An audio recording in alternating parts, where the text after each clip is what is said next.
Next week வந்து 13th வந்து Sunday வந்து பாஸ்டர்ஸ் அப்ரிசியேஷன் டே அப்படின்னு ஒன்று செலப்ரேட் வேர்ல்டு வைடாக செலப்ரேட் பண்ணுறாங்க. International pastors appreciation day. நிறைய டேஸ் இருக்குல்ல, men's day, women's day, children's day, எல்லாம் ஏகப்பட்ட டே.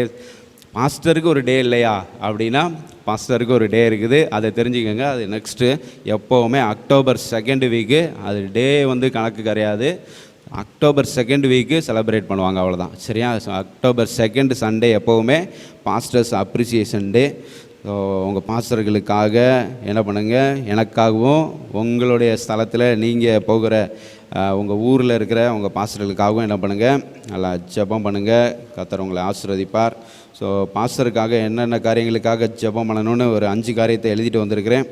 எதுக்காகனா பாஸ்டர்ஸோட ஸ்பிரிச்சுவல் வாக்குக்காக என்ன பண்ணுங்கள், ஜெபம் பண்ணுங்கள். அவங்க நல்ல ஆவியில் நடக்கணும், அதுக்காக ஜெபம் பண்ணுங்கள். பாஸ்டர்ஸோட ப்ரொவிஷன்ஸ்க்காக ஜெபம் பண்ணுங்கள். தேவைகள் எல்லாம் சந்திக்கப்படணும் அப்படி சொல்லி ஜெபம் பண்ணணும். ஸோ நாங்கள் எதுவும் வேலை பார்த்துட்டு ஊழியம் செய்யலை, நாங்கள் வந்து கர்த்தருக்குன்னு முழு நேரமாக என்ன பண்ணியிருக்கிறோம், வந்திருக்கிறோம். ஸோ ஆண்டவர் தான் எங்களுடைய தேவைகள் எல்லாம் சந்திக்கிறாரு, அற்புதமாக எல்லாத்தையும் செய்து கொண்டிருக்கிறார். ஸோ அதனால் ஆண்டவர் தொடர்ந்து அற்புதமாக தேவைகளெல்லாம் சந்திக்கணும் அப்படி சொல்லி என்ன பண்ணுங்கள், ஜெபம் பண்ணுங்கள். அப்புறம் பாஸ்டர்ஸ் ரிலேஷன்ஷிப்புக்காக என்ன பண்ணுங்கள், ஜெபம் பண்ணுங்கள். குடும்பத்துலேயும் நல்ல உறவில் இருக்கணும், சர்ச்சு மக்களோடையும் நல்ல உறவில் இருக்கணும்னு என்ன பண்ணுங்கள், ஜெபம் பண்ணுங்கள். ஸோ அடுத்து வந்து பாஸ்டர்ஸ் ப்ரொடெக்ஷனுக்காக என்ன பண்ணுங்கள், ஜெபம் பண்ணுங்கள். அங்கே நம்ம வந்து பைக்கில் நடந்து எல்லாம் போகிறோம். ஸோ எங்கெங்கெல்லாம் நம்ம போகிறோமோ அங்கெல்லாம் வந்து காட்ஸ் ப்ரொடெக்ஷன் இருக்கணும் அப்படி சொல்லி ஜெபம் பண்ணுங்கள். அப்புறம் காஸ்பல் மினிஸ்ட்ரிக்காக ஜெபம் பண்ணுங்கள். நம்ம சுவிசேஷ ஊழியம் செய்கிறோம், ஸோ அதுலேயும் ஆண்டவர் வந்து பாதுகாக்கணும், அந்த ஊழியத்தை ஆசீர்வதிக்கணும் அப்படி சொல்லிட்டு 5 காரியம் எப்பொழுதும் நினைக்கணும். சரியா? ஸ்பிரிச்சுவல் வாக்கு, provision, relationship, protection, gospel ministry, இது எல்லாத்துக்காகவும் ஜெபம் பண்ணுங்கள். தேவ செய்திக்கு நேராக கடந்து செல்வோம். இந்த மாதம் கர்த்தர் நமக்கு என்ன வாக்குத்தத்தம் கொடுத்துருக்கிறார் அப்படின்னா, ப்ராவர்ப்ஸ் சாப்டர் 28 verse 20, நீதிமொழிகள் 28:20 உண்மையுள்ள மனுஷன் பரிபூரண ஆசீர்வாதங்களை பெறுவான் அப்படி சொல்லப்பட்டிருக்கு. ஹல்லேலூயா. நம்ம உண்மையாக இருந்தோம் அப்படின்னா, ஆண்டவருக்கு உண்மையாக இருந்தோம்னா கண்டிப்பாக பரிபூர்ண ஆசீர்வாதங்களை என்ன பண்ணுவோம், பெற்றுக்கொள்வோம் அப்படிங்கிற அந்த வாக்குத்தத்தத்தை கர்த்தர் நமக்கு கொடுத்துருக்கிறாரு. ஒரு சில டிரான்ஸ்லேஷனில் அது எப்படி டிரான்ஸ்லேட் பண்ணப்பட்டிருக்கு அப்படி சொல்லி நான் உங்களுக்கு சொல்கிறேன். Faithful person will be richly blessed அப்படி சொல்லி NIV டிரான்ஸ்லேஷனில் சொல்லப்பட்டிருக்கு. Faithful person will be richly blessed, நல்ல பரிபூர்ணமாக ஆசீர்வதிக்கப்படுவான் உண்மையுள்ள மனுஷன். அடுத்து குட் நியூஸ் டிரான்ஸ்லேஷனில் honest people will lead a full and happy life அப்படி சொல்லப்பட்டிருக்கு. ஹானஸ்ட் பீப்புள், நேர்மையான மனிதர்கள் நல்ல முழுமையான சந்தோஷமான வாழ்க்கை வாழுவார்கள் அப்படின்னு டிரான்ஸ்லேட் பண்ணப்பட்டிருக்கிறது. ஹல்லேலூயா. ஸோ உண்மையான மனிதர்கள் நல்ல முழுமையான சந்தோஷமான வாழ்க்கை வாழுவார்கள். அடுத்தது நியூ லிவிங் டிரான்ஸ்லேஷனில் the trustworthy person will get a rich reward அப்படின்னு சொல்லப்பட்டிருக்கு. ட்ரஸ்ட்வர்தி பர்சன், நம்பத்தக்க மனிதன். உண்மையுள்ளவர்கள்னால் கண்டிப்பாக நம்பத்தக்க மனிதர்களாக இருப்பாங்க. ஸோ நம்பத்தக்க மனிதர்கள் கண்டிப்பாக நல்ல ஒரு பலனை, பரிபூர்ணமான பலனை பெற்றுக்கொள்வார்கள் அப்படின்னு அங்கே டிரான்ஸ்லேட் பண்ணப்பட்டிருக்கிறது. ஹல்லேலூயா. சகோதரம், கர்த்தர் நல்லவர். ஃபெய்த்ஃபுல்னஸ், அதை வச்சு தான் இன்றைக்கி நம்ம அந்த டாப்பிக்கில் நம்ம வந்து பார்க்க போகிறோம். உண்மையாக இருக்கிறது. ஆண்டவருக்கு நம்ம உண்மையாக இருக்க வேண்டும். எல்லா விதத்துலேயும் நம்ம வந்து ஆண்டவருக்கு உண்மையாக இருக்கணும். பார்த்திங்கன்னா நிறைய பேர் உண்மை இல்லாமல் இருக்கிறாங்க. ஸோ எல்லா விதத்துலேயும் வாழ்க்கையில் எல்லா பகுதியிலும் நம்ம உண்மையாக இருக்கிறது ரொம்ப ரொம்ப அவசியம். ஏன்னா faithfulness is a highly valued quality. மிக உயர்ந்த ஒரு குணாதிசயம்தான் ஃபெய்த்ஃபுல்னஸ். அது வந்து அவ்வளோ சீக்கிரமாக நம்ம வந்து என்ன பண்ணிட முடியாது, எல்லா விதத்துலேயும் எல்லா மேட்டர்லேயும் நம்ம உண்மையுள்ளவர்களாக இருக்க முடியாது. ஆனால் வந்து பரிசுத்த ஆவியானவர் நம்மளை பலப்படுத்தும் போது, நமக்கு உதவி செய்யும்போது எல்லா விஷயத்திலையும் உண்மையாக இருக்க கர்த்தர் நமக்கு உதவி செய்வார். ஹல்லேலூயா. ஸ்தோத்திர. கர்த்தர் நல்லவர். அதனால் இந்த மிக உயரிய குணமாகிய இந்த உண்மையை நம்ம வந்து என்ன பண்ணணும், எல்லாரும் பெற்றுக்கொள்ளணும். அதனால் தான் இது ரொம்ப ரேரானது. எல்லாருக்கிட்டேயும் நம்ம உண்மையை என்ன பண்ண முடியாது, இந்த காலத்தில் எதிர்பார்க்கவே முடியாது. ஒன்று பேசுவாங்க, வேறு விதமாக என்ன பண்ணுவாங்க, செயல்படுவாங்க. அப்படி தான் வந்து என்ன பண்ணுவாங்க, இருப்பாங்க. ஸோ அதனால் உண்மையை ரொம்ப எதிர்பார்க்க முடியாது. அதனால தான் வந்து நீதிமொழிகள் 20:6 வந்து பார்த்திங்கன்னா, உண்மையுள்ள மனுஷனை கண்டுபிடிக்கிறவன் யார் அப்படின்னு சொல்லப்பட்டிருக்கும். நீதிமொழிகள் 20:6 பாருங்கள்.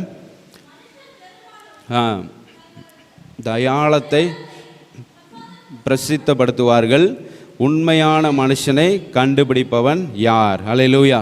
மனுஷர் பெரும்பாலும் தங்களுடைய தயாளத்தை, அவங்களுடைய உண்மையை நான் ரொம்ப உண்மையானவன், நான் ரொம்ப நம்பத்தக்கவன் அப்படின்னு சொல்லிட்டு என்ன பண்ணுவாங்க, எல்லாம் பிரசித்தப்படுத்துவாங்க. ஆனால் உண்மையான மனுஷனை கண்டுபிடிக்கிறது தான் ரொம்ப கஷ்டம் அப்படின்னு அங்கே சொல்லப்பட்டிருக்கிறது. ஸோ அதனால் நான் உண்மையாக இருக்கிறேன், என்னை எல்லோரும் நம்பலாம் அப்படின்னு நம்ம என்ன பண்ணலாம், ஈஸியாக சொல்லிடலாம். ஆனால் அப்படிப்பட்ட மனுஷனை கண்டுபிடிக்கிறது அரிது அப்படின்னு சொல்லி வேதாகமத்திலே சொல்லப்பட்டிருக்கிறது. ஆண்டவரும் வானத்திலேருந்து பார்க்குறாரு, யாரெல்லாம் உண்மையாக ஆண்டவரை தேடுறாங்க அப்படி சொல்லி வானத்திலேருந்து ஆண்டவர் பார்க்குறாரு. உண்மையுள்ள மனுஷனை கண்டுபிடிக்கிறது இந்த உலகத்தில் ரொம்ப ஒரு அரிதான ஒரு காரியமாக இருக்கிறது. அல்லேலூயா. நம்ம விசுவாசிகள், ஆண்டவரை அறிந்தவர்கள், இயேசு கிறிஸ்துவை ஏற்றுக்கொண்ட நம்ம எல்லா விதத்திலையும் எல்லா விஷயத்திலையும் உண்மையுள்ளவர்களாக இருக்க வேண்டியது அவசியம். ஸோ வாட் இஸ் ஃபெய்த்ஃபுல்னஸ் அப்படி சொல்லி முதலாவது பார்க்க போகிறோம். உண்மை அப்படின்னா என்ன? உண்மை, விசுவாசம் அப்படி சொல்லலாம். விசுவாசமாக இருக்கிறது, உண்மையாக இருக்கிறது. ஸோ உண்மை அப்படின்னா என்ன? இந்த வார்த்தை உண்மையுள்ள மனுஷன் அப்படின்னு சொல்லப்பட்டிருக்குல்ல, அது கிரேக்கத்தில் எப்படி இருக்குது அப்படின்னா பிஸ்டிஸ் அப்படி சொல்கிறாங்க. கிரேக்க வார்த்தை, அதுக்கு என்ன வார்த்தை? உண்மைக்கு பிஸ்டிஸ். எபிரேய வார்த்தை ஃபெய்த்ஃபுல்னஸுக்கு என்ன அப்படின்னா யமுனா அப்படின்னு அர்த்தம். யமுனா, EMUNAH, யமுனாக். யமுனாக் அப்படின்னா உண்மை அப்படின்னு சொல்லி அர்த்தம். ஸோ இங்கிலீஷில் டிரான்ஸ்லேட் பண்ணால் ஸ்டெட்ஃபாஸ்ட்னஸ், ஃபிடிலிட்டி அப்படி சொல்லுவாங்க. ஸோ பிஸ்டிஸ், க்ரீக் வேர்டு பிஸ்டிஸ், எபிரேய ஹீப்ரு வேர்டு யமுனா அப்படி சொல்லி பார்க்குறோம்.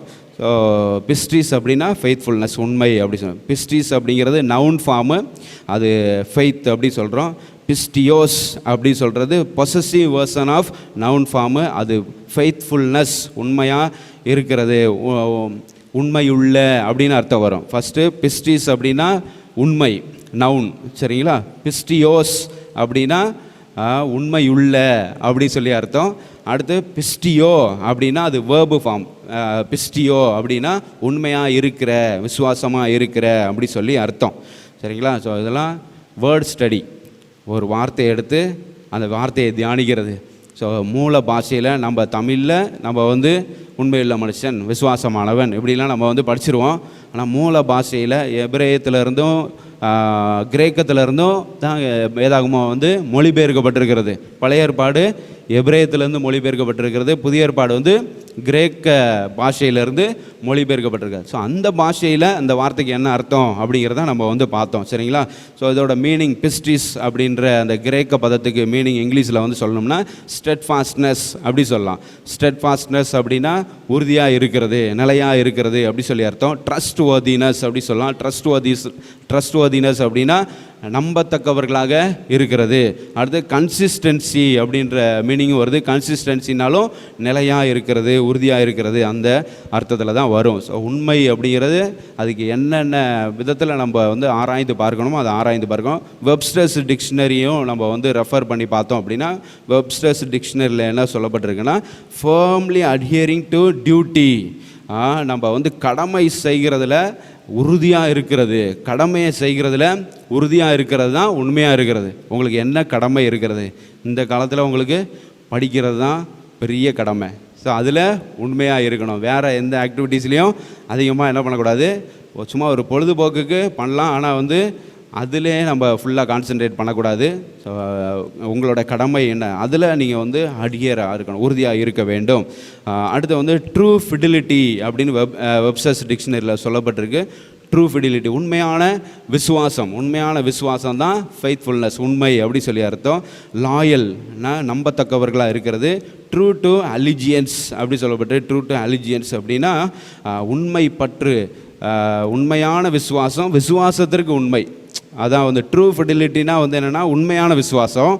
ட்ரூ டு அலிஜியன்ஸ் அப்படின்னா விசுவாசத்திற்கு உண்மை, விசுவாசத்திற்கு உண்மையாக இருக்குது. நல்லா இருக்குல்ல English. True fidelity true to allegiance, உண்மையான விசுவாசம், விசுவாசத்திற்கு உண்மையாக இருக்கிறது.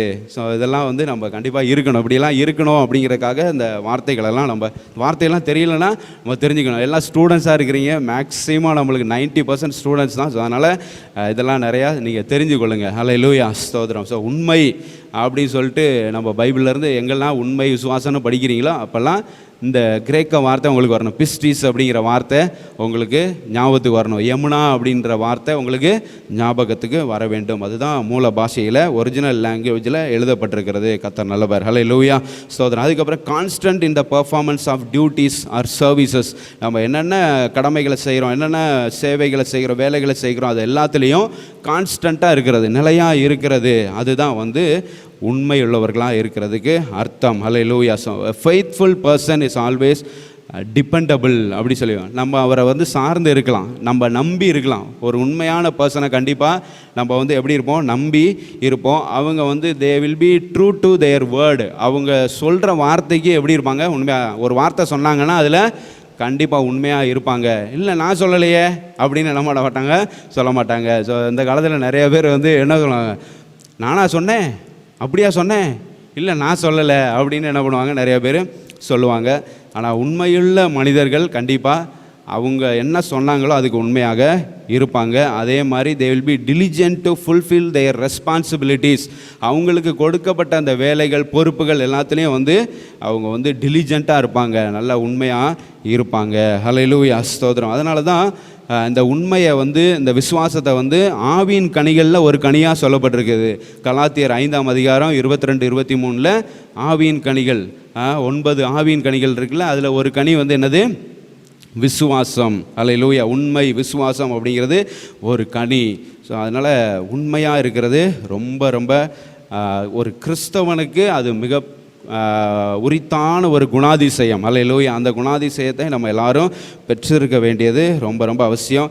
ஸோ நம்மளுடைய வாழ்க்கையில் நம்ம உண்மையாக இருக்கும்போது நம்ம வந்து யாருமே பார்க்கலனாலும் நம்ம சரியானதை தான் செய்வோம். உண்மையுள்ள மனிதர்கள் வந்து யாருமே அவங்கள பார்க்கலனாலும், even though no one is வாட்சிங் them, they will be do the right thing. ஹல்லேலூயா. அவங்க வந்து சரியான காரியத்தை என்ன பண்ணுவாங்க, செய்வாங்க. அது மாதிரி தான் நம்ம எல்லாருமே இருக்கணும். சரிங்களா?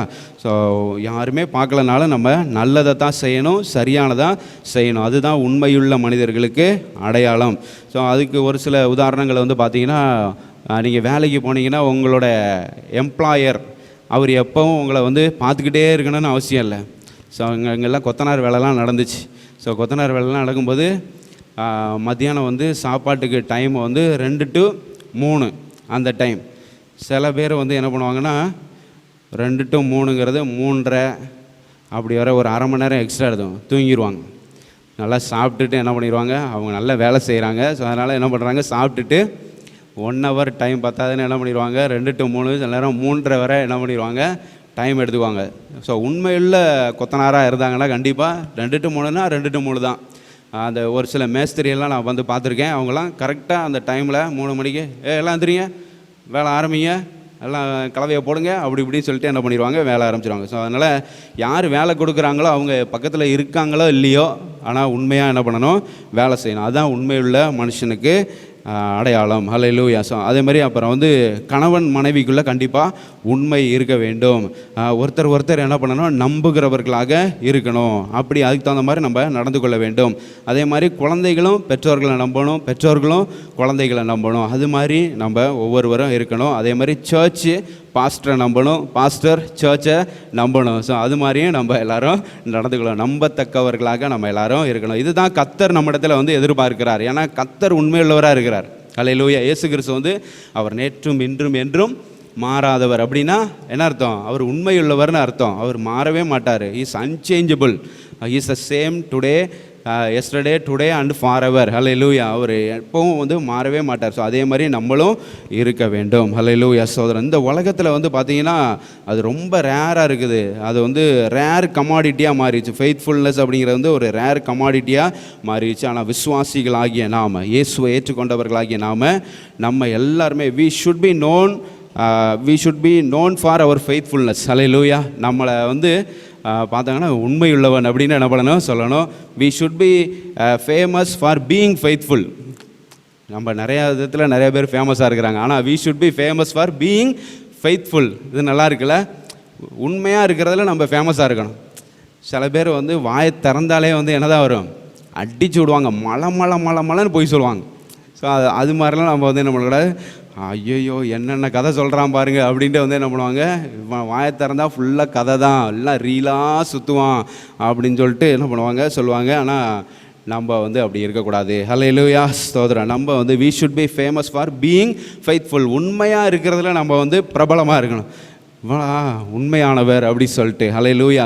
ஆனால் அந்த ஒரு பொசிஷனுக்கு வர்றதுக்கு நிறையா காரியங்களை நம்ம வந்து கடந்து வரணும். அந்த உண்மை அப்படிங்கிற அந்த இதுக்குள்ளே நம்ம வர்றதுக்கு, இந்த ஒரு பொசிஷனுக்கு உண்மையுள்ளவன் அப்படின்ற அந்த ஒரு வார்த்தையை, அந்த ஒரு அங்கீகாரத்தை பெறுவதற்கு, அந்த ஒரு ரெகக்னிஷனை பெறுவதற்கு நம்ம பல அனுபவங்களை கடந்து வரணும். நிறையா துரோகங்கள் நடக்கும், நம்ம வந்து தப்பாக நடக்கலாம். ஸோ நிறையா எல்லாத்தையும் கடந்து வந்து கடைசியில் ஒரு ரெகக்னிஷன், ஹல்லேலூயா, உண்மையுள்ளவன் அப்படின்ற ஒரு ரெகக்னிஷன். ஸோ நிறைய அனுபவங்கள் மூலமாக கர்த்தர் வந்து நம்மளை புடமிட்டு கடைசியில் உண்மையுள்ளவன் அப்படின்ற ஒரு பொசிஷனை நம்மளுக்கு கொடுப்பார். ஹல்லேலூயா. ஸோ அதுக்கு நீங்கள் எல்லாருமே ஆயத்தமாகணும். நிறைய புடமிடுதல் இருக்கும். எல்லாத்துலேயும் உண்மையாக இருந்து அப்புறம் வந்து கடைசியில் உண்மையுள்ளவன் அப்படி சொல்லி அந்த ஒரு ஆண்டவர் கொடுக்குற அந்த ரெகக்னிஷனுக்குள்ளே நம்ம எல்லாருமே வரணும். ஹல்லேலூயா, ஸ்தோத்திர. கர்த்தர் நல்லவர். தொடர்ந்து நம்ம உண்மையுள்ளவர்கள். 1 கொரிந்தியர் 4:2 வந்து பார்த்தீங்கன்னா, உக்ரானக்காரன் எல்லாவற்றிலும் உண்மையாக இருக்கணும் அப்படின்னு சொல்லப்பட்டிருக்கு. 1 கொரிந்தியர் 4:2 பாருங்கள்.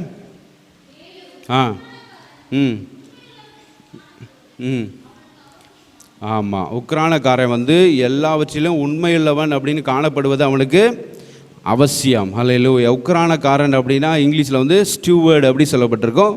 வேலைக்காரன் அப்படின்னு அர்த்தம். சரிங்களா? வேலைக்காரன் வந்து எல்லாத்துலேயும் உண்மையுள்ளவனாக காணப்படுவது அவனுக்கு அவசியம். ஹல்லேலூயா. கர்த்தருக்கு அது பிரியம். நம்ம எல்லாருமே ஆண்டவருக்கு வேலைக்காரர்கள் தான். நம்ம தான் இங்கே வந்து பாஸ்டர், பிலீவர், அப்படி இப்படின்னு கிளர்ஜி, அப்படி இப்படின்னு என்ன பிஷப்பு, நிறைய பொசிஷன் வச்சுருக்கிறோம். ஆனால் கர்த்தரை பொறுத்தவரை நம்ம எல்லாருமே we are all servants of God. Hallelujah. We are all stewards of Jesus Christ. Hallelujah. இயேசு கிறிஸ்துவுக்கு நம்ம எல்லாருமே உக்ரானக்காரர்களாக இருக்கோம், வேலைக்காரர்களாக இருக்கோம். ஸோ நம்ம எல்லா விதத்துலேயும் எல்லா விஷயங்களிலும் உண்மையுள்ளவர் என்று காணப்படுவது நமக்கு அவசியம். ஹல்லேலூயா, ஸ்தோத்திரம். ஸோ இன்னும் நிறையா நம்ம உண்மையை பற்றி தெரிந்து கொள்ள போகிறோம். எப்படி what makes God so unique, what makes God so special அப்படி சொல்லி நம்ம பார்க்க போகிறோம்.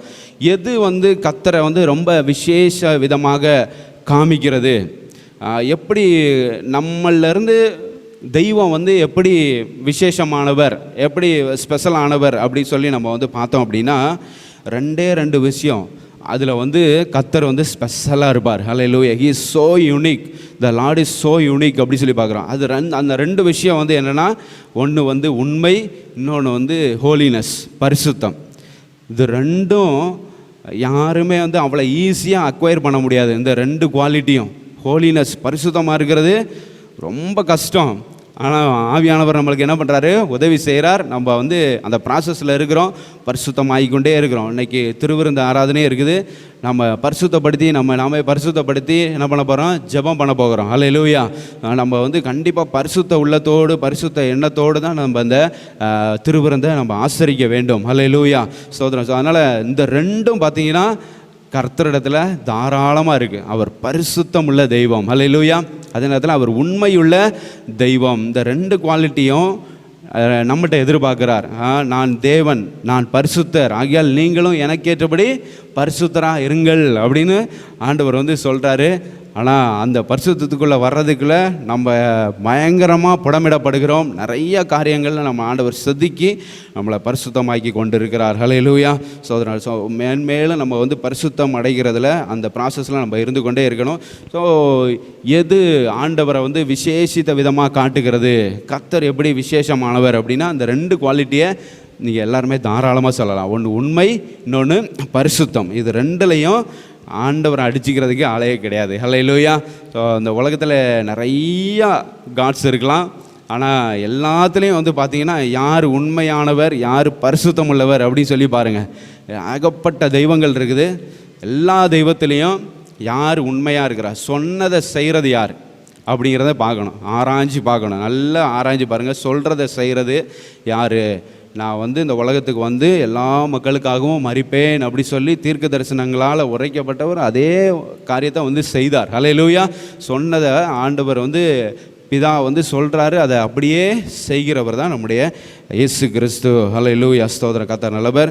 ஸோ அந்த உலகத்தில் நம்ம மக்கள் நிறைய பேரை நம்ம வந்து பார்க்குறோம். நிறைய பேர் நம்மளை வந்து என்ன பண்ணலாம், கீழே தள்ளி விடலாம். நம்ம வந்து சொல்லுவாங்க, ஒரு பாட்டு வந்து உண்டுல, தினகரன் ஐயா பாடுவாங்க, நாம் நாம் துணையென நயந்தூரை சொன்னவர், நாம் நாம் துணையென நயந்தூரை சொன்னவர், நட்டாற்றில் விட்டாரையா தனியனை நட்டாற்றில் விட்டாரையா அப்படி சொல்லி பாடுவார். நான் இருக்கிறேன் உங்களுக்கு, நான் இருப்பேன், யார் போனாலும் போகாட்டியும் நான் இருப்பேன் அப்படின்னு என்ன பண்ணுவாங்க நிறைய பேர் இந்த உலகத்தில் அவங்க எல்லாருக்குமே சொல்லியிருப்பாங்க. ஆனால் வந்து பார்த்திங்கன்னா ஒரு இக்கட்டான சூழ்நிலை, நெருக்கமான சூழ்நிலைகள் வரும்போது அவங்க எவ்வளோ உண்மையானவர்கள் அப்படிங்கிறத நம்ம வந்து என்ன பண்ணலாம், அவங்க கண்டுபிடிச்சிடலாம். ஸோ நான் இருக்கிறேன் அப்படின்னு சொல்கிறவங்களாம் நம்மளை விட்டுட்டு போகிறதுக்கு நிறையா சான்ஸ் இருக்குது. ஆனால் கர்த்தர் ஒருபோதும் நம்மை விட்டு விலக மாட்டார். ஹல்லேலூயா. ஸோ தம்மிடத்தில் வருகிற ஒருத்தரையும் அவர் வந்து புறக்கணிக்காத தெய்வம். ஸோ அதனால் மக்களை வந்து அதனால் நம்பக்கூடாது, யாருமே உண்மை கிடையாது அப்படின்லாம் நம்ம வந்து என்ன பண்ணக்கூடாது, சந்தேக கண்ணோட்டத்தோடு பார்க்கக்கூடாது. இவங்களோட பழகலாமா, எவனுமே உண்மையானவன் கிடையாது அப்படி சொல்லிட்டு இவங்களோட பழகலாமா அவங்களோட பழகலாமா, நம்ம வந்து யாரையுமே சந்தேகத்தோடே நம்ம வந்து என்ன பண்ணிடக்கூடாது, பார்த்துட்டு இருக்கக்கூடாது. பழகணும். பழகிட்டு அவங்க வந்து துரோகம் பண்ணுறாங்க, உண்மையாக இல்லை அப்படின்னு சொன்னால் அதுக்கப்புறம் நம்ம வந்து என்ன பண்ணலாம். ஆனால் ஆரம்பத்திலே ஒருத்தரை வந்துட்டு இவர் இப்படி அவர் அப்படின்னு சொல்லி என்ன பண்ணக்கூடாது, நம்ம வந்து யாரையும் எடை போட்டு நம்ம செய்யக்கூடாது. எல்லாரையும் நம்ம வந்து நேசிக்கிறதுக்கு தான் நம்ம அழைக்கப்பட்டிருக்கிறோம். ஹல்லேலூயா. இயேசு கிறிஸ்து யாரையும் வந்து இவன் நம்மளுக்கு துரோகம் பண்ணிட்டு போவான் அப்படின்ட்டு யாராச்சும் நம்ம ஆண்டவர் வந்து தெரிந்து கொள்கிறார் அப்படிலாம் கிடையாது. ஒரு பிரபல யூடியூபர், தமிழ் பைபிள் மினிஸ்ட்ரின்னு சொல்லி ஒரு யூடியூப் சேனல், அதில் வந்து ஒருத்தர் வந்து மற்ற பாஸ்டர்கள் எல்லாம் வந்து அதில் சரியில்லை இதில் சரியில்லைன்னு சொல்லிக்கிட்டே இருப்பாங்க. இந்த மாதிரி சொல்கிறவங்கலாம் பின்னால் வந்து பின்மாற்றமாக போயிடுவாங்க. ஸோ அதுக்கு ஒரு உதாரணம். ஸோ அவர் வந்து என்ன பண்ணுறாரு, நிறையா பாஸ்டர்கள்லாம் அவங்க சரியில்லை, இந்த இதை குறித்து அவங்க பேசுனது தப்பு அப்படி இப்படின்னு சொல்லுவாங்கள்ல. ஸோ ட்ரோல் பண்ணுறவங்க இவங்க சொல்கிற கான்செப்ட் தான் சரின்னு சொல்கிறவங்க, இது மாதிரி பேசுகிறவங்களாம் யூடியூப்பில் நிறைய பேர் இருப்பாங்க. ஸோ அது மாதிரி நல்லா பயங்கரமான வீடியோக்கள்லாம் நிறைய வீடியோக்கள் போட்டவர். அவர் வந்து நானே அவர் நிறைய வீடியோ பார்த்துருக்குறேன். சில காரியங்கள்லாம் நல்லா கரெக்டாக பேசுவார், கரெக்டாக இருக்கும். ஸோ அது மாதிரி தான் பண்ணிக்கிட்டு இருந்தார் அவர் வந்து பார்த்திங்கன்னா இப்போ கடைசியில் அவரே கிறிஸ்தவ மதத்தை விட்டு போகிறேன்னு வீடியோ போட ஆரம்பிச்சிட்டாரு. ஸோ அது மாதிரி நம்ம வந்து யாரையும் சந்தேக கண்ணோட்டத்தோடு என்ன பண்ணக்கூடாது, பார்க்கக்கூடாது. இவங்க நம்மளை கைவிட்டுருவாங்க அப்படிங்கிற எண்ணத்தோடு யார்கிட்டையும் என்ன பண்ணக்கூடாது, பழகக்கூடாது. இவங்க வந்து உண்மையாக இருக்க மாட்டாங்க, இவங்க நம்ப தகுந்தவங்க இல்லைன்ற எண்ணத்திலே ஒருத்தர்கிட்ட என்ன பண்ணக்கூடாது, நம்ம பழகிட்டு இருக்கக்கூடாது. எல்லாரையும் நம்ம நேசிக்க கற்றுக்கொள்ள வேண்டும். ஹல்லேலூயா, ஸ்தோத்திரம். ஸோ அதனால் இயேசு கிறிஸ்து வந்து நம்ம ஒருபோதும் கைவிடாத தெய்வம். அதுதான் அவரை வந்து யுனிக்காக காமிக்குது. ஹல்லேலூயா. What makes God so unique அப்படின்னு சொன்னால் his faithfulness and his holiness. ஹல்லேலூயா. இது ரெண்டும் அவரை வந்து யுனிக்காக காமிக்கிறது. அந்த யுனிக்னஸை நம்ம வந்து என்ன பண்ணணும், கண்டிப்பாக ஃபாலோ பண்ண வேண்டும். ஹல்லேலூயா, ஸ்தோத்திரம். மலாக்கி சாப்டர் 3 verse 6 பாருங்கள். மல்கியா 3:6 God is trustworthy, God is reliable, or God is unchangeable அப்படிங்கிறத நம்ம அங்கே பார்க்கலாம். ஹல்லேலூயா. So He is the Lord who does not change. அவர் வந்து கர்த்தர், அவர் மாறாதவர் அப்படின்னு அங்கே சொல்லப்பட்டிருக்கா? ஹல்லேலூயா. ஸோ நான் கர்த்தர், நான் மாறாதவர். He is unchangeable. அவர் லார்ட் இஸ் அன்சேஞ்சபிள் அப்படின்னு சொல்லப்பட்டிருக்கு. ஸோ அது அவர் என்றைக்குமே மாற மாட்டார். காலங்கள் மாறலாம், மனிதர்கள் மாறலாம், ஆனால் கர்த்தர் ஒருபோதும் மாற மாட்டார். ஸோ எபிரேயர் 13:8 வந்து பார்த்திங்கன்னா அதான் அவர் கர்த்தர் வந்து நேற்றும் இன்றும் என்றும் மாறாதவராக இருக்கிறார் அப்படின்னு சொல்லி அந்த வசனம் சொல்லுது. இயேசு கிறிஸ்து நேற்றும் இன்றும் என்றும் மாறாது. Jesus Christ is the same yesterday, today and for ever. That's faithfulness. அதுதான் உண்மை. ஹல்லேலூயா. நேற்று ஒரு பேச்சு, இன்றைக்கி ஒரு பேச்சு, நாளைக்கு ஒரு பேச்சு, அப்படி வந்து என்ன பண்ணக்கூடாது, பேசக்கூடாது. கேட்டால் அப்புறம் நான் அதை சொல்லவே இல்லைன்னோ என்ன பண்ணக்கூடாது, சொல்லக்கூடாது. நம்ம ஒன்று சொன்னோன்னா அதில் கண்டிப்பாக உண்மை உள்ளவர்களாக இருக்க வேண்டும். அதை தான் கர்த்தர் வந்து எதிர்பார்க்கிறார். கர்த்தருடைய வார்த்தையும் அப்படி தான். இங்கே எழுதப்பட்டிருக்கிறது தான். இது வந்து கண்டிப்பாக என்ன பண்ணும், நடக்கும். ஹல்லேலூயா. ஸோ அதுதான் வந்து ஃபெய்த்ஃபுல்னஸ், அதுதான் உண்மை. ஆண்டவருடைய வார்த்தை உண்மை, அது சொன்னபடியே வந்து என்ன பண்ணும், அதெல்லாம் நிறைவேறும் அப்படின்னு சொல்லி பார்க்குறோம். ஸோ இயேசு கிறிஸ்துவோட உண்மையை குறித்து தான் இன்றைக்கி வந்து பார்க்க போகிறோம். இயேசு கிறிஸ்து எப்படி உண்மையுள்ளவராக இருந்தார். எபிரேயர் 3ஆம் அதிகாரம் 2வது வசனத்தை பாருங்கள். எபிரேயர் 3:2 போல் இவரும் தம்மை ஏற்படுத்தினவருக்கு உண்மையுள்ளவராக இருக்கிறார். ஹல்லேலூயா. முதல் வசனத்தில் இப்படி இருக்க பரம அழைப்புக்கு பங்குள்ளவர்களாகிய பரிசுத்த சகோதரரே, நாம் அறிக்கை பண்ணுகிற அப்போஸ்தலரும் பிரதான ஆசாரியருமாய் இருக்கிற இயேசு கிறிஸ்து இயேசுவை கவனித்து பாருங்கள். அவர் மோசே எப்படி தேவனுடைய வீட்டில் உண்மையுள்ளவராக இருந்தாரோ அதே போல் தம்மை ஏற்படுத்தினவருக்கு, யார் இயேசுவை ஏற்படுத்தினா? பிதாவாகிய தேவன் இயேசுவை ஏற்படுத்தினா. ஸோ பிதாவாகிய தேவனுக்கு இயேசு கிறிஸ்து எப்படி இருக்கிறாரு? உண்மையுள்ளவராக இருக்கிறாரு. ஹல்லேலூயா. ஸோ நம்மளையும் வந்து சில ஜாப்பில் சில பேர் ஏற்படுத்தி வச்சுருப்பாங்க, நம்மளுக்கு வேலை கொடுத்து வச்சுருப்பாங்க. ஸோ அவங்களுக்கு நம்ம வந்து எப்படி இருக்கணும்? உண்மையுள்ளவர்களாக இருக்கணும். இப்போ உங்களை எல்லாரையும் வந்து இங்கே படிக்கணும் அப்படி சொல்லி பேரண்ட்ஸ் என்ன பண்ணியிருக்கிறாங்க? அனுப்பி வச்சுருக்காங்க. அவங்க தான் உங்களை ஏற்படுத்தி வச்சுருக்கிறாங்க. ஸோ அவங்களுக்கு நீங்கள் உண்மையுள்ளவர்களாக இருக்க வேண்டும். ஹல்லேலூயா. ஸோ அதுதான் வந்து விஷயம். ஸோ இயேசு கிறிஸ்து தம்மை ஏற்படுத்தின பிதாவுக்கு உண்மையுள்ளவராக இருந்தார். ஹல்லேலூயா. ஸோ எவ்வளோ தூரம் உண்மையுள்ளவராக இருந்தார் அவர். இயேசு கிறிஸ்துவே சொல்கிறாரு, யோவான் 7:18 பாருங்கள். யோவான் 7:18 இயேசு கிறிஸ்துவே சொல்கிறாரு, சுயமாய் பேசுகிறவன் தன் சுய மகிமையை தேடுகிறான், தன்னை அனுப்பினவரின் மகிமையை தேடுகிறவனோ உண்மையுள்ளவனாக இருக்கிறான் அப்படி சொல்கிறார். ஹல்லேலூயா. தன்னை அனுப்பினவரின் மகிமையை தேடுகிறோம். இப்போ உங்கள் எல்லாரையும் வந்து இங்கே காலேஜுக்கு அனுப்பி வச்சுருக்கிறாங்க, இந்த யூனிவர்சிட்டிக்கு அனுப்பி வச்சுருக்கிறாங்க. ஸோ அவங்களோட மகிமையை நீங்கள் வந்து என்ன பண்ணணும்? தேடணும். அப்பா அம்மாவுக்கு மகிமை சேர்க்கிற வண்ணமாக நீங்கள் வந்து இங்கே இருக்கணும். உங்களோட சுய மகிமை என்ன பண்ணக்கூடாது? இந்த யூனிவர்சிட்டியில் வந்துட்டு நீங்கள் வந்து அப்படியே பிரபலமாக ஒரு ஆளாக எண்ணணும், நம்மளுக்கு வந்து எல்லாம் வரணும் அப்படி சொல்லி என்ன பண்ணக்கூடாது? அப்படி நீங்கள் வந்து உங்களை நீங்கள் பெருசுப்படுத்திக்கூடாது. நீங்கள் என்ன பண்ணாலும் அது யாருக்கு பெருமை சேர்க்கிற வண்ணமாக இருக்கணும்? அப்பா அம்மாவுக்கு பெருமை சேர்க்கிற வண்ணமாக இருக்கணும். அல்ல அது மாதிரி நீங்கள் வந்து என்ன பண்ணணும்? நடந்து கொள்ளணும். அதே மாதிரி தான் இயேசு கிறிஸ்து நடந்து கொண்டார். இயேசு கிறிஸ்து இங்கே வந்து இந்த பூமியில் வந்து செய்ததெல்லாம் யாருக்கு பெருமை சேர்க்கிற வண்ணமாக இருக்குது? யாருக்கு மகிமையை தேடி தந்தது? பிதாவாகிய தேவனுக்கு மகிமையை தேடி தந்தது. ஹல்லேலூயா. அது அப்படி தான் நம்ம வந்துருக்கு. சுயமாக பேசுகிறவன் தான் சுய மகிமையை என்ன பண்ணுவான்? தேடுவான். ஸோ நம்ம சுயமாக என்ன பண்ணக்கூடாது? நமக்கு மகிமை உண்டாக நம்ம வந்து என்ன பண்ணக்கூடாது? பேசக்கூடாது. நம்ம வந்து பேசுகிற காரியம் யாருக்கு மகிமை சேர்க்கணும்? பிதாவுக்கு மகிமை சேர்க்கிறதாக இருக்க வேண்டும். ஸோ தன்னை அனுப்பினவரின் மகிமையை தேடுகிறவர்களாக நம்ம இருக்க வேண்டும். ஹல்லேலூயா. ஸோ இயேசு கிறிஸ்து தன்னை அனுப்பினவரோட மகிமை, பிதா மகிமைப்படுகிறாரா அப்படி சொல்லி தான் எல்லாம் பார்த்தாரு இயேசு கிறிஸ்து. அப்படி பிதா மகிமைப்படுகிற வண்ணமாக என்ன பண்ணார்? இயேசு கிறிஸ்து நடந்து கொண்டார். ஸோ அது மாதிரி தான் நம்மளும் இயேசு கிறிஸ்து மகிமைப்படுகிற வண்ணமாக நம்ம என்ன பண்ணணும்? நடந்து கொள்ளணும். நம்முடைய சொல்லிலும் செயலிலும் எல்லாவற்றிலும் செய்கிற காரியங்கள் எல்லாவற்றிலும் நம்ம வந்து இயேசு கிறிஸ்துவுக்கு மகிமை சேர்க்கிறவர்களாக காணப்பட வேண்டும். ஹல்லேலூயா. நம்ம பெரிய இயேசு கிறிஸ்துக்கு மேலே நம்ம பெரிய ஆளாயிரணும்னு நம்ம என்ன பண்ணக்கூடாது? நினைக்கக்கூடாது. அப்படி தான் ஒருத்தன் நினச்சி அவன் வந்து கீழே தள்ளப்பட்டான். அவன் தான் இப்போ பிசாசா என்ன பண்ணிக்கிட்டு இருக்கான்? சுற்றிக்கிட்டு இருக்கிறான். யாரை கெடுக்கலாம், யாரை விழுங்கலான்ட்டு என்ன பண்ணிக்கிட்டு இருக்கான்? வகை தேடி சுற்றி தெரிகிறான். அவன் நினச்சது என்ன? தேவனுக்கு மேலே ஒரு சிங்காசனத்தை போட்டு அங்கே உட்காருவேன், எல்லாரும் என்னை பணிந்து கொள்வார்கள். இப்படி இருந்தால் நல்லா இருக்குல்ல. அந்த சீன் நினச்சி பார்த்தான், முடிஞ்சுது. ஆண்டவர் அந்த தூதனை என்ன பண்ணிட்டாரு? தள்ளிட்டார். ஹல்லேலூயா. ஸோ அந்த பெருமை நமக்கு வந்துடக்கூடாது. சுய மகிமையை நம்ம தேடுகிறவர்களாக இருக்கக்கூடாது. நம்ம யார் நம்மளை ஏற்படுத்தி வைத்திருக்கிறா? ஹல்லேலூயா. நம்மளை உண்டாக்குனவர் யார்? நம்மளை உருவாக்கி கொண்டிருக்கிறவர் யார்? அவருடைய மகிமையை தேடுகிறவர்களாக நம்ம காணப்பட வேண்டும். அது ரொம்ப ரொம்ப அவசியமானது. ஹல்லேலூயா.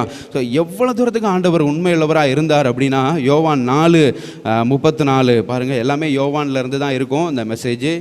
ஏன்னா ஆண்டவர் வந்து தன்னை ஏற்படுத்தினவருக்கு உண்மையுள்ளவராக இருக்கிறாரு. அதெல்லாமே யோவானில் தான் எழுதப்பட்டிருக்கிறது. யோவான் 4:34 கிரியை முடிப்பதே என்னுடைய போஜனமாக இருக்கிறது அப்படி சொல்கிறார். ஹல்லேலூயா. அப்போ இயேசு வந்து எவ்வளோ தூரம் உண்மையுள்ளவராக இருக்கிறாரு? How much faithful he is அப்படி சொல்லி நம்ம ஒரு கேள்வி கேட்டோம்னா, அவர் சொல்கிறாரு, my food is to do the will of the Father who sent me அப்படி சொல்கிறார். ஹல்லேலூயா. என்னை அனுப்பின பிதாவுக்கு நான் வந்து அவர் என்னத்துக்காக என்னை அனுப்பினாரோ அதை செய்து முடிப்பது தான் என்னுடைய போஜனம், என்னுடைய உணவு அப்படி சொல்கிறார். ஹல்லேலூயா. அதை செய்து முடித்தாரா? அங்கே வந்து அதை செய்து முடிப்பதே, அவருடைய கிரியையை முடிப்பதே என்னுடைய போஜனமாக இருக்குது அப்படின்னு சொன்னவர் அதை செய்து முடித்தாரா அப்படின்னா யோவான் 19:30 செய்து முடித்தார். சிலுவையில் என்ன பண்ணுறாரு? எல்லாவற்றையும் எல்லாருடைய பாவங்களை சுமந்து தீர்த்து விட்டு கடைசியில் என்ன சொல்கிறாரு? முடிந்தது அப்படின்னு ஒரு வார்த்தை சொல்கிறார். ஹல்லேலூயா. இட் இஸ் ஃபினிஷ்டு அப்படி சொல்கிறாரு. அப்படி இட் இஸ் ஃபினிஷ்டு அப்படின்னா என்ன அர்த்தம்? அவர் முடிந்து போகலை, அவர் வந்த நோக்கம் முடிஞ்சிருச்சு. ஹல்லேலூயா. இயேசு கிறிஸ்து வந்த நோக்கம் என்ன? பாவிகளுக்காக மரிக்க வேண்டும், பாவிகளுக்காக ஜீவனை கொடுக்கணும், ரத்தம் சிந்தணும். ரத்தம் சிந்தது இல்லாமல் பாவம் மன்னிப்பு இல்லை. ஸோ அதுக்காக வந்தார். அந்த நோக்கம் முடிந்து விட்டது. ஹல்லேலூயா. அந்த சித்தம், தேவ சித்தம் முடிந்து விட்டது. ஹல்லேலூயா. ஸோ அப்போ வந்து பாருங்கள், அதுதான் அப்போ அவருடைய வேலையை செய்து முடிப்பதே எனக்கு உணவு அப்படி சொல்கிறார். எனக்கு போஜனமே அதுதான். ஸோ சில பேர் வந்து பார்த்திங்களா, ஒரு காரியத்தை வந்து கொடுத்துட்டோன்னா அதை செஞ்சு முடிச்சுட்டு தான் சாப்பிடுவாங்க. அதுக்கு இடையில நம்ம இந்த ஸ்நாக்ஸ் சாப்பிட்டுக்கிறியா, இந்த டீ குடிச்சிக்கிறியா, இல்லை டைம் ஆகுதே சாப்பிடேன் அப்படின்னு சொன்னோன்னா சில பேரை வந்து பார்த்திங்கன்னா அவ்வளோ தூரம் உண்மையாக இருப்பாங்க. இல்லை முடிச்சுட்டு சாப்பிட்றேன், ஒரே நான் முடிச்சுட்டு சாப்பிட்றேனே அப்படி சொல்லுவாங்க. ஸோ அந்த அளவுக்கு அது மாதிரி தான் இயேசு கிறிஸ்து. ஹல்லேலூயா. ஸோ அதை முடிச்சுட்டு நம்ம வந்து சாப்பிட்டுக்கலாம், முடிச்சுக்கிட்டு நம்ம மற்ற மகிமையை அனுபவிக்கலாம் அப்படி சொல்லிட்டு கடைசியில் ஆண்டவர் அந்த வேலையை முடித்தார். ஹல்லேலூயா. செய்து முடித்தார். எதற்காக அனுப்பப்பட்டாரோ அந்த கிரியைகள் எல்லாம் இயேசு கிறிஸ்து செய்து முடித்தார் அப்படி சொல்லி நம்ம வந்து பார்க்குறோம். இயேசு கிறிஸ்து எதற்காக அனுப்பப்பட்டார் அப்படிங்கிறதையும் நம்ம ஒரு சில காரியங்களை பார்த்துருவோம். இயேசு கிறிஸ்து எதுக்காக அந்த பூமிக்கு வந்தார், இயேசு கிறிஸ்துவை பிதா ஏன் இந்த பூமிக்கு அனுப்பினார் அப்படின்ற கேள்வி கேட்டோம்னா அதுக்கு பதில் லூக்கா 19:10. லூக்கா 19:10 என்ன சொல்லப்பட்டிருக்குது? இழந்து போனதை தேடவும் ரட்சிக்கவுமே மனுஷகுமாரன் உலகத்தில் வந்தார். இயேசு கிறிஸ்து எதற்காக அனுப்பப்பட்டார்? இழந்து போனதை ரட்சிப்ப. மனிதர்கள் இழந்து போயிட்டாங்க, ஆண்டவருடைய மகிமையை இழந்து போயிட்டாங்க. ஆதாம் ஏவாள் பாவம் செய்தாங்க. அந்த பாவத்திலே தொடர்ந்து வளர்ந்து எவ்வளவோ தீர்க்கதரிசிகள் எவ்வளவோ பேர் வந்து சொல்லியும் கேட்காம அவங்க எல்லாம் இழந்து போயிட்டாங்க, மகிமையை இழந்து போயிட்டாங்க. எல்லாரும் பாவம் செய்து தேவ மகிமையற்றவர்களாகி அப்படி சொல்லப்பட்டிருக்கு. ஹல்லேலூயா.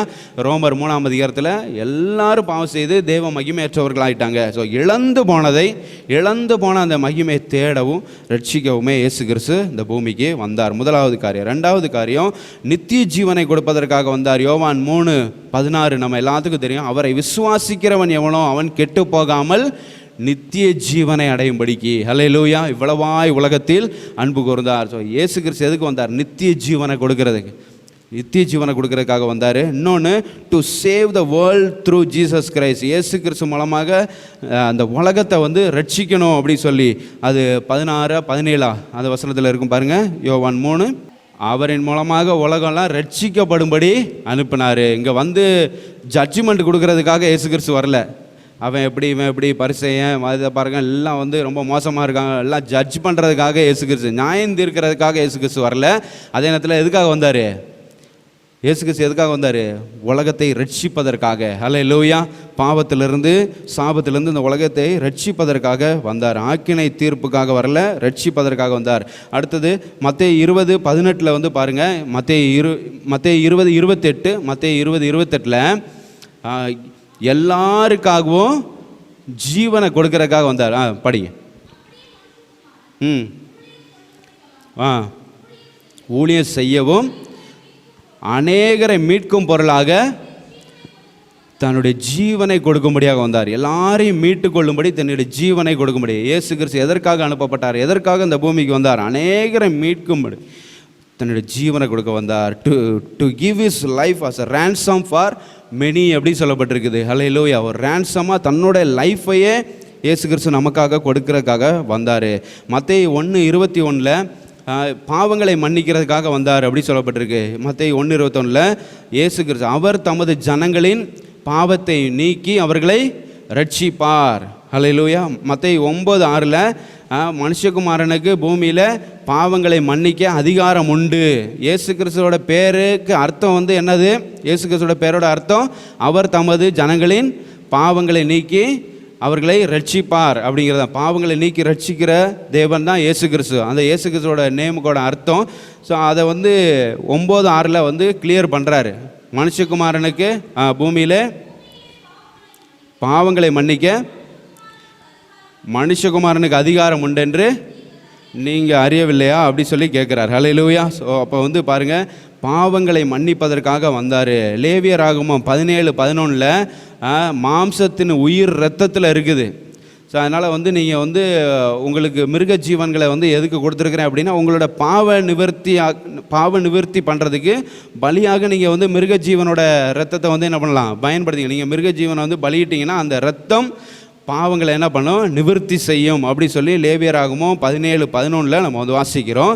ஸோ இயேசு கிறிஸ்து தன்னோட ரத்தம் முழுவதையும் கொடுத்து நம்முடைய பாவங்களெல்லாம் மன்னித்திருக்கிறார். அது யோவான் 19:34 கடைசியாக அந்த போர்ச்சேகன் வந்து இயேசு கிறிஸ்து இறந்து விட்டாரா, சிலுவையில் இறந்து விட்டாரா அப்படின்னு பார்க்கறதுக்காக, செக் பண்ணுறதுக்காக என்ன பண்ணுறான், ஈட்டியை வச்சு விழாவில் குத்துறப்போ அங்கேருந்து ரத்தமும் நீரும் புறப்பட்டது அப்படி சொல்லி பார்க்குறோம். ஸோ அப்போ கடைசி சொட்டு ரத்தம் வர இயேசு கிறிஸ்து நமக்காக என்ன பண்ணிட்டாரு, சிந்திட்டார். ஹல்லேலூயா.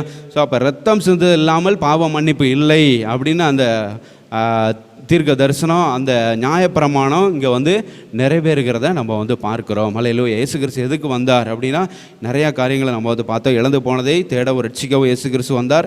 அப்புறம் நித்திய ஜீவனை கொடுக்க வந்தார். இந்த உலகத்தை இயேசு கிறிஸ்து ரட்சிப்பதற்காக வந்தார். அநேகரை மீட்கும் பொருளாக தன்னுடைய ஜீவனை கொடுக்கும்படி வந்தார். உலக மக்களுடைய பாவங்களை சுமந்து தீர்க்கிற ஒரு தேவாட்டுக்குட்டியாக இயேசு கிறிஸ்து வந்தார் அப்படி சொல்லி நம்ம பார்க்குறோம். ஹல்லேலூயா. ஸோ இதற்காகத்தான் பிதா வந்து இயேசு கிறிஸ்துவ என்ன பண்ணுறாரு, இந்த பூமிக்கு அனுப்புகிறாரு. இந்த கிரியைகளை செய்து முடிப்பதே என் போஜனம் அப்படி சொல்கிறாரு. ஹல்லேலூயா. My food is to do these deeds. ஹல்லேலூயா. இந்த கிரியைகளை நான் செய்து முடிப்பது தான் என்னுடைய உணவு அப்படின்னு சொல்கிறாரு. இன்னும் இயேசு கிறிஸ்து வந்து எவ்வளோ தூரம் உண்மை உள்ளவராக இருக்கிறார் அப்படின்னா, யோவான் 5:19 வந்து பார்த்தீங்கன்னா, இயேசு கிறிஸ்து ஒரு தெய்வம், அவர் வந்து கடவுளாக இருக்கிறாரு. இருந்தாலும் யோவான் 5:19 அவர் சொல்கிறத பாருங்கள், எவ்வளோ தூரம் பிதாவுக்கு உண்மையாக இருக்கிறார் பாருங்கள். குமாரனும் அப்படியே செய்கிறார். ஹல்லேலூயா. ஸோ பிதா என்ன செய்கிறாரு, பிதா என்ன செய்ய சொன்னார், அதைத்தான் வந்து குமாரன் என்ன பண்ணுறாரு, செய்கிறவராக காணப்பட்டார். இவர் கடவுள், ஆனால் அவர் கிடக்கிறாரு, நம்ம செய்கிறத என்ன பண்ணுவோம், செய்வோம் அப்படின்னு. சில நேரம் நம்மளாம் வந்து என்ன பண்ணுவோம், அப்பா அம்மா அங்கே இருக்கிறாங்க ஏதாவது சொல்லிக்கிட்டு இருப்பாங்க, நம்ம செய்கிறத என்ன பண்ணுவோம், நம்ம வந்து செய்வோம். ப்ரொஃபஸர் அவர் கிடக்கிறாரு, அட்வைஸ் பண்ணுற விட்டால் அப்படியே வாய் திறந்து என்ன பண்ண பயங்கரமாக அட்வைஸ் பண்ணிக்கிட்டே இருப்பார். அவர் கிடக்கிற நம்ம செய்கிறத செய்வோன்ட்டு சில நேரம் நம்ம மாறிடுறோம். ஆனால் இயேசு கிறிஸ்து தெய்வமாக இருந்தும் பிதா என்ன செய்ய சொல்லி அனுப்புனாரோ அதைத்தான் என்ன பண்ணுறாரு, செய்கிற. தாமாய் எதையும் என்ன பண்ணார், வேறொன்றையும் தாமாய் செய்ய மாட்டார். ஹல்லேலூயா. The son can do nothing by himself. அவராக என்ன பண்ண மாட்டார், சுயமாக சிந்திச்சு அவராக எதுவும் செய்ய மாட்டார் அப்படின்னு அங்கே சொல்கிறத பார்க்குறோம். Whatever the father does the son also does. ஹல்லேலூயா. பிதா என்ன செய்கிறாரோ அதே தான் குமாரனும் செய்வார். யோவான் 5:30 பாருங்கள், யோவான் 5:30 அதையும் திரும்பியும் சொல்கிறாரு, நான் என் சுயமாய் ஒன்றும் செய்கிறதில்லை, நான் கேட்கிறபடியே நியாயம் தீர்க்கிறேன். எனக்கு சித்தமானதை நான் தேடாமல் என்னை அனுப்பின பிதாவுக்கு சித்தமானதையே நான் தேடுகிறபடியால். ஹல்லேலூயா. அனுப்புகிற பிதாவோட சித்தம் இதுவா அப்படி சொல்லி பார்க்குறேன். ஸோ உண்மை உள்ளவராக எவ்வளோ தூரம் இயேசு கிறிஸ்து எவ்வளோ உண்மை உள்ளவராக இருக்கிறார் பிதாவுக்கு, நம்மளும் அப்படி இருக்கணும். ஹல்லேலூயா. ஸோ நம்ம பெற்றோர்களுக்கு உண்மையாக இருக்கணும். நம்ம ப்ரொஃபஸர் நம்மளுக்கு டீச் பண்ணுறவங்களுக்கு என்ன பண்ணணும், உண்மையாக இருக்கணும். எல்டர்ஸுக்கு எல்லாத்துக்கும் நம்ம மேனேஜர் பின்னால் நீங்கள் போவீங்க, எல்லாம் ஹெச்ஆர் அது இது டிஎல் அப்படி இப்படின்னு நிறையா வரும். ஸோ எல்லாத்துக்கும் நீங்கள் வந்து உண்மையுள்ளவர்களாக இருக்க வேண்டும். ஹல்லேலூயா. ஏன்னா இங்கே இயேசு கிறிஸ்து ஒரு ரோல் மாடலாக முன்மாதிரியாக நம்மளுக்கு வாழ்ந்து காட்டிவிட்டு சென்றிருக்கிறார். நான் சுயமாக ஒன்றுமே என்ன பண்ணல, செய்கிறதில்லை அப்படி சொல்கிறாரு. என்னை அனுப்பின பிதாவுக்கு சித்தமானதையே நான் தேடுகிறேன். அவ்வளோ தூரம் உண்மையுள்ளவராக இயேசு கிறிஸ்து. நம்மளும் அப்படி இருக்கணும். யோவான் 15:5 வந்து பார்த்தீங்கன்னா, என்னை அல்லாமல் உங்களால் ஒன்றும் செய்யக்கூடாது அப்படி சொல்லப்பட்டிருக்கு. ஹல்லேலூயா. ஸ்தோத்திரம். ஸோ அதனால் ஆண்டவருக்கு உண்மையுள்ளவர்களாக நம்ம வந்து இருக்கணும். ஆண்டவருக்கு உண்மையாக இருந்தால் ஆண்டவர் இல்லாமல் நம்ம எதையும் என்ன பண்ண மாட்டோம், செய்ய மாட்டோம். எல்லா விஷயங்கள்லையும் நம்ம ஆண்டவரை தேடுகிறவர்களாக காணப்பட வேண்டும். அதில் வந்து யோவான் 7:16 வந்து பார்த்தீங்கன்னா அதையும் சொல்கிறாரு. அவர் his teaching is from the father அப்படி சொல்கிறாரு. யோவான் 7:16 பாருங்கள், என் உபதேசம் என்னுடையதாக இராமல் என்னை அனுப்பினவருடையதாக இருக்கிறது. இவராக ஏதாச்சும் ஒன்று அடித்து விடலை, இதுதான் என்னோடய டீச்சிங் அப்படின்னு சொல்லிட்டு இயேசு கிறிஸ்துவா என்ன பண்ணல, அவர் ஃப்ளோவில் என்ன பண்ணல, பேசலை. என்னுடைய உபதேசம் என்னுடையதாக இராமல் என்னை அனுப்பினவருடையதாக இருக்கிறது. அதே இதில் 12:49-50 பாருங்கள், அதுலேயும் சொல்கிறாரு. யோவான் 12:49-50, நான் சுயமாக பேசலை, நான் பேச வேண்டியது இன்னதென்றும் உபதேசிக்க வேண்டியது இன்னதென்றும் என்னை அனுப்பின பிதாவே எனக்கு கட்டளையிட்டார். நான் இன்னதை தான் பேசணும் அப்படின்னு பிதா கட்டளை எடுக்கிறது தான் என்ன பண்ணுறேன், நான் பேசுகிறேன். நான் கடவுளாக இருந்தும் நான் சுயமாக என்ன பண்ணுறதில்ல, நான் பேசலை அப்படி சொல்கிறாரு. நான் பேசுகிறவைகளை, அடுத்த வசனத்தில், நான் பேசுகிறவைகளை பிதா எனக்கு சொன்னபடியே பேசுகிறேன். கிளிப்பிள்ளை மாதிரி என்ன பண்ணுறாரு இயேசு கிறிஸ்து செயல்படுகிறத பார்க்குறோம். நம்ம அப்படி கிளிப்பிள்ளை மாதிரி செயல்படுகிறோமா? நம்ம யோசிக்கணும். அல்லேலூயா, ஸ்தோத்திரம். என்னையும் சேர்த்து தான் நம்ம எல்லாருமே ஆண்டவருக்கு உண்மை உள்ளவர்களாக இருக்க வேண்டும். அல்லேலூயா. மெசேஜ் அப்படின்னாலே ஃபஸ்ட்டு ஆண்டவர் என்கிட்ட தான் பேசுவார், எனக்கு தான் பேசுவார். ஃபஸ்ட்டு நான் உண்மை உள்ளவனாக இருக்கணும், நீ உண்மை உள்ளவனாக இருக்கணும். அதுதான் நீ என்ன பண்ணணும், போதிக்கணும் அப்படி சொல்லிட்டு. ஸோ நம்ம இந்த ப்ராசஸில் இருக்கிறோம், நம்ம உண்மை உள்ளவர்களாக மாறிக்கொண்டு இருக்கிறோம். அல்லேலூயா. ஸோ இந்த ப்ராசஸ் முடியும் போது, ஆண்டவராக இயேசு கிறிஸ்து திரும்ப வரும்போது நம்ம எல்லாரையும் உண்மை உள்ளவர்களாக அவர் பார்க்கணும். இதுதான் என் ஜனம், உண்மையுள்ள என் ஜனம் அப்படின்னு சொல்லி ஆண்டவர் உத்தமமும் உண்மையுள்ள ஊழியக்காரனே அப்படி சொல்லி நம்ம தலையில் கிரீடம் வைக்கணும். ஸோ அந்த அளவுக்கு நம்ம இந்த ப்ராசஸில் இருக்கணும். அல்லேலூயா. அந்த ப்ராசஸை விட்டு என்ன பண்ணிடாதீங்க, வெளியில் போயிடாதீங்க. ஸோ அதே மாதிரி 14ஆம் அதிகாரம் 10ஆம் வசனத்துலேயும் அங்கே இயேசு கிறிஸ்து சொல்கிறாரு, என்னுடைய உபதேசம் 14:10 பாருங்கள்.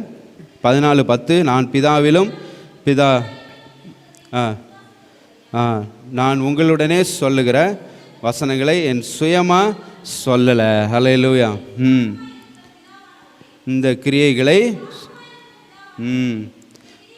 செய்து வருகிறார். அல்லேலூயா. என்னில் வாசமாக இருக்கிற பிதாவானவரே இந்த கிரியைகளை அப்படி விட்டு கொடுக்குறாரு பாருங்கள். அதுதான் உண்மையுள்ளவர்களாக இருக்கிறது. அல்லேலூயா.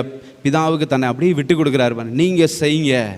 ஆவியானவருக்கு நம்ம அப்படி தான் விட்டு கொடுக்கணும். நீங்கள் என்ன நினைக்கிறீங்களோ அதை என் மூலமாக செய்யுங்க ஆண்டவரே அப்படி சொல்லி நம்ம ஆவியானவருக்கு விட்டு கொடுக்குறவர்களாக நம்ம காணப்பட வேண்டும். அல்லேலூயா, ஸ்தோத்திரம். கர்த்தர் நல்லவர். அடுத்தது யோவான் 11:41 பார்த்தீங்கன்னா, உண்மையுள்ளவர்களாக நம்ம இருந்தோம்னா ஆண்டவர் ஜெபத்தை கேட்பார். யோவான் 11:41 அப்படி சொல்கிறார் பார்த்தீங்களா. இப்போ லாசரு கல்லறையில் வச்சுருக்காங்க. இயேசு கிறிஸ்து போனான்னா என்ன பண்ணலாம், லாசருவே வெளியே வா அப்படின்னு டைரெக்டாக என்ன பண்ணியிருக்கலாம், சொல்லியிருக்கலாம். எவ்வளோ உண்மையுள்ளவராக இருக்கிறார் அப்படிங்கிறத காமிக்கிறாரு. அது அவர் சொல்கிறதுக்கு முன்னால் யாருக்கிட்ட ஜெபம் பண்ணுறாரு, பிதா கிட்ட ஜெபம் பண்ணுறாரு. பிதாவே, நீர் எனக்கு செவி கொடுத்தபடியினால் உம்மை ஸ்தோத்தரிக்கிறேன். ஒரு உண்மையுள்ளவராக இருந்துட்டு ஆண்டவர் நோக்கி ஜெபம் பண்ணிவிட்டு அது அடுத்த வசனத்தில், நீர் எப்பொழுதும் எனக்கு செவி கொடுக்கிறீர் என்று நான் அறிந்திருக்கிறேன் அப்படி சொல்கிறாரு. ஸோ உண்மையுள்ளவர்களாக இருந்தால் ஆண்டவர் நமக்கு என்ன பண்ணுவார், செவி கொடுப்பார். அதுக்கப்புறம் தான் லாசருவே வெளியே வா அப்படின்னு இயேசுக்கு சொல்கிறார். ஸோ எவ்வளோ how faithful he is. Hallelujah. So we should learn from Jesus Christ.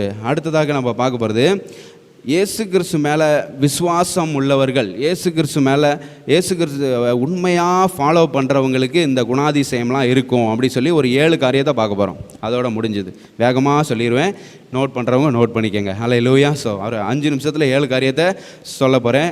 இயேசு கிறிஸ்துக்கு உண்மையாக இருக்கிறவர்கள் இப்படி இருப்பார்கள். முதலாவது, இயேசு கிறிஸ்துவுக்கு உண்மையாக இருப்பவர்கள் அவரை விசுவாசிப்பார்கள். இயேசு கிறிஸ்துவுக்கு உண்மையாக இருக்கிறவர்கள் முதலாவது அவரை விசுவாசிப்பார்கள். they will believe in him. those who are faithful to Jesus Christ will believe in Jesus Christ. யோவான் 6:29 அதை வாசிக்கிறோம். யோவான் 6:29, யோவான் 20:29, யோவான் 20:29. இயேசுவுக்கு உண்மையாக இருக்கிறவர்கள் அவரை விசுவாசிப்பார்கள் முதலாவது. ரெண்டாவது, இயேசுவுக்கு உண்மையாக இருக்கிறவர்கள் அவருடைய வார்த்தைக்கு கீழ்ப்படிவார்கள். இயேசு கிறிஸ்துடைய வார்த்தைக்கு என்ன பண்ணுவாங்க, கீழ்ப்படிவாங்க. யோவான் 14:21 அதில் சொல்லப்பட்டிருக்கு. யோவான் 14:21 இயேசு கிறிஸ்துவுக்கு உண்மையாக இருக்கிறவர்கள் அவருடைய வார்த்தைக்கு கீழ்ப்படிவார்கள். they will obey his words. thirdly, those who are faithful to Jesus Christ will love him. அவரை நேசிப்பாங்க. இயேசு கிறிஸ்துவுக்கு உண்மையாக இருக்கிறவங்க எல்லாம் நம்ம நேசிப்போம். கண்டிப்பாக அப்படி தானே.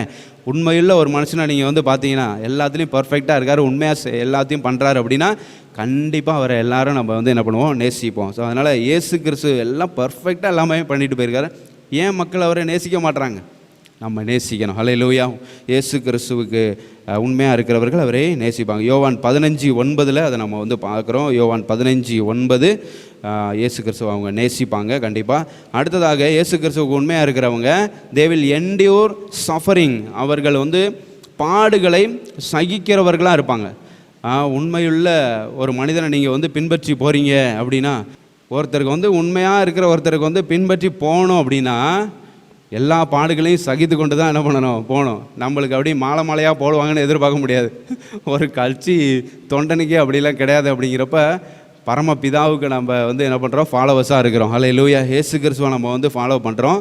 அவரே சொல்லியிருக்கிறார் இந்த உலகத்தில். யோவான் 16:33 இந்த உலகத்தில் உங்களுக்கு உபத்திரம் உண்டு, ஆனாலும் திடன் கொள்ளுங்கள், நான் உலகத்தை ஜெயித்தேன் அப்படி சொல்லியிருக்கிறாரு. ஸோ இயேசு கிறிஸ்துவை உண்மையாக நேசிக்கிறவர்கள் பாடுகளை சகிப்பார்கள்.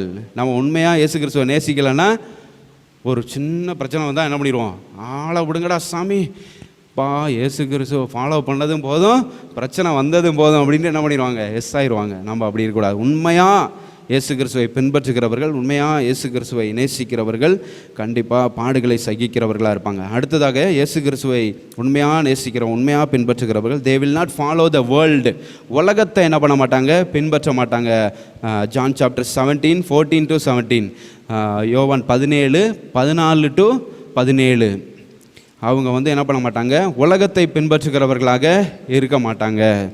ஏன்னா உலகம் நம்மளை வந்து பார்க்கும், இயேசு கிறிஸ்துவோட ஃபாலோவரா நீ, ஜீசஸ் ஃபாலோவரா அப்படின்னா என்ன பண்ணுவோம், த வேர்ல்டு வில் ஹேட்டஸ், நம்மளை வந்து மரியாதை செய்ய மாட்டாங்க. எங்கேயும் முன்னால் கூப்பிட்டு இவர் வந்து ஜீசஸ் கிரைஸ்டோட ஃபாலோவர், இவர் இப்போ ஒரு ஸ்பீச் கொடுப்பாரு, நம்ம எல்லாம் கேட்போம் அப்படின்னா சொல்லுவாங்க.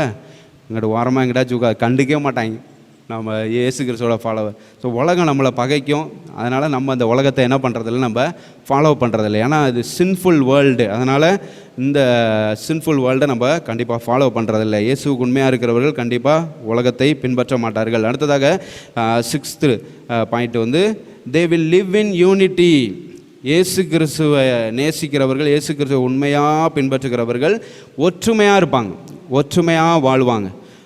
ஜான் சாப்டர் 17:22, யோவான் 17:22 நானும் பிதாவும் ஒன்றாக இருக்கிறது போல இவர்களும் ஒன்றாக இருக்கும்படி நான் வேண்டிக் கொள்கிறேன்னு சொல்லி நம்ம ஒற்றுமையாக இருக்கணும்னு இயேசு கிறிஸ்து வேண்டிக் கொள்கிறார். ஹல்லேலூயா. ஏன்னா அவரே வாழ்ந்து காட்டுறார். பிதா, குமாரன், பரிசுத்த ஆவியானவர் எல்லாம் ஒற்றுமையாக இருக்கிறாங்க. அவர் சொன்னது தான் இவர் செய்கிறாரு, இவர் சொன்னது தான் பரிசுத்த ஆவியானவர் நம்மளுக்கு என்ன பண்ணுறாரு, வெளிப்படுத்தி காமிக்கிறாரு.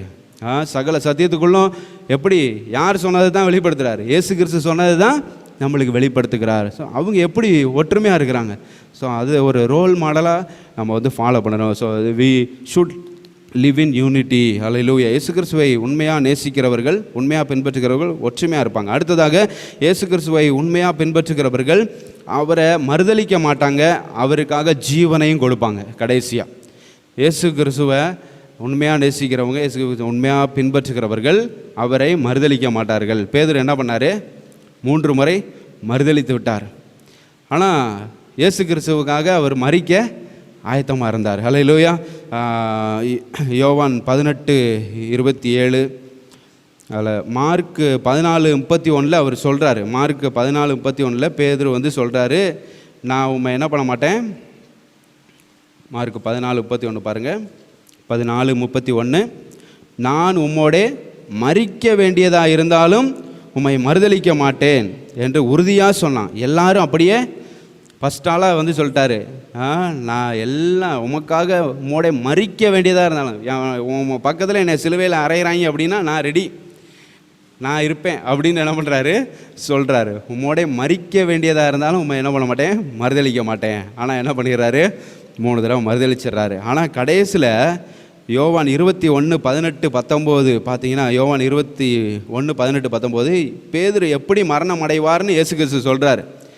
இயேசு கிறிஸ்துவுக்காக ஜீவனையே கொடுக்குறாரு. கடைசியில் அது எப்படி மரணம் அடைவார், நீ வயதுள்ளவனாக இருந்தபோது உன்னை நீயே என்ன பண்ண, அறை கட்டி கொண்டு உனக்கு இஷ்டமான இடங்களில் நடந்து தெரிந்தாய். நீ முதிர் வயதுள்ளவனாகும்போது உன் கைகளை நீட்டுவாய், வேறொருவன் உன் அறையை கட்டி உனக்கு இஷ்டமில்லாத இடத்துக்கு உன்னை கொண்டு போவான் அப்படின்னு மெய்யாகவே சொல்கிறாரு. இன்ன விதமான மரணத்தினாலே அவன் தேவனை மகிமைப்படுத்த போகிறான் என்பதை குறிக்கும்படியாக இப்படி சொன்னார். இப்போ பேதுரு கடைசியில் எப்படி இறந்தார், சிலுவையில் தலைகீழாக அறையப்பட்டு இறந்தார். அப்போஸ்தலனாகிய பேதுரு, என்னை நேராக சிலுவையில் அறையாதீங்க, நானும் இயேசு கிறிஸ்துவும் ஒன்று கிடையாது அப்படின்னு சொல்லிட்டு என்னை தலைகீழாக என்ன பண்ணுங்க, சிலுவையில் அறையுங்க அப்படி சொன்னார். ஸோ மறுதளித்தாலும் ஆனால் கடைசியில் உயிரையே என்ன பண்ணார், இயேசு கிறிஸ்துவுக்காக கொடுத்தார். ஸோ இயேசு கிறிஸ்துவை உண்மையாக நேசிக்கிறவர்கள், இயேசு கிறிஸ்துவை உண்மையாக பின்பற்றுகிறவர்கள் அவருக்காக மரணம் அடையவும் ஆயத்தமாக இருப்பார்கள். சாதாரண ஒரு கட்சிக்காரனுக்கே என்ன பண்ணுறாங்க, தீ குளிக்கிறாங்க. ஒரு சாதாரண ஒரு தலைவனுக்கு என்ன பண்ணுறாங்க, பயங்கரமாக அவன் உண்மை உள்ளவனான்னா ஒன்றும் தெரியாது. அவன் எங்கே உண்மை உள்ளவனா, சுரண்டி அவன் தான் சொத்து சேர்த்து வச்சுக்கிட்டு இருப்பான். தொண்டனுக்கெல்லாம் எங்கே என்னத்தை கொடுப்பான், ஒன்றும் கிடையாது. ஆனால் இயேசு கிறிஸ்து நமக்காக ஜீவனே கொடுத்துருக்கிறாரு. எவ்வளோ பெரிய தலைவர் நம்ம தலைவருக்காக என்ன பண்ணலாம், ஜீவனையே நிச்சயமாக கொடுக்கலாம். அல்லேலூயா. அதுக்கு அவர் தகுதி உள்ளவர். தகுதி இல்லாதவனுக்கெல்லாம் என்ன பண்ணுறாங்க, உயிரை கொடுக்குறாங்க. தகுதி உள்ள தலைவர் நம்ம தலைவர் இயேசு கிறிஸ்து. அல்லேலூயா. ஸோ அவருக்காக நம்ம ஜீவனை கொடுக்கவும் நம்ம ஆயத்தமாக உண்மையாக நேசித்தோம் அப்படின்னா கண்டிப்பாக நம்ம எல்லாத்துக்கும் ஆயத்தமாக தான் இருப்போம். ஆயத்தமாக இருக்கிறீங்களா? அல்லேலூயா. அந்த எண்ணத்தில் தான் நம்ம திருவிருந்தை ஆசரிக்க போகிறோம். இயேசுவே, நான் உமக்காக வாழுவேன், உமக்காக ஜீவனை கொடுக்க வேண்டியதாக இருந்தாலும் நான் கொடுக்க ஆயத்தமாக இருக்கிறேன் அப்படி சொல்கிறவங்களாம் அப்படி முன்னால் வாங்க, முழங்க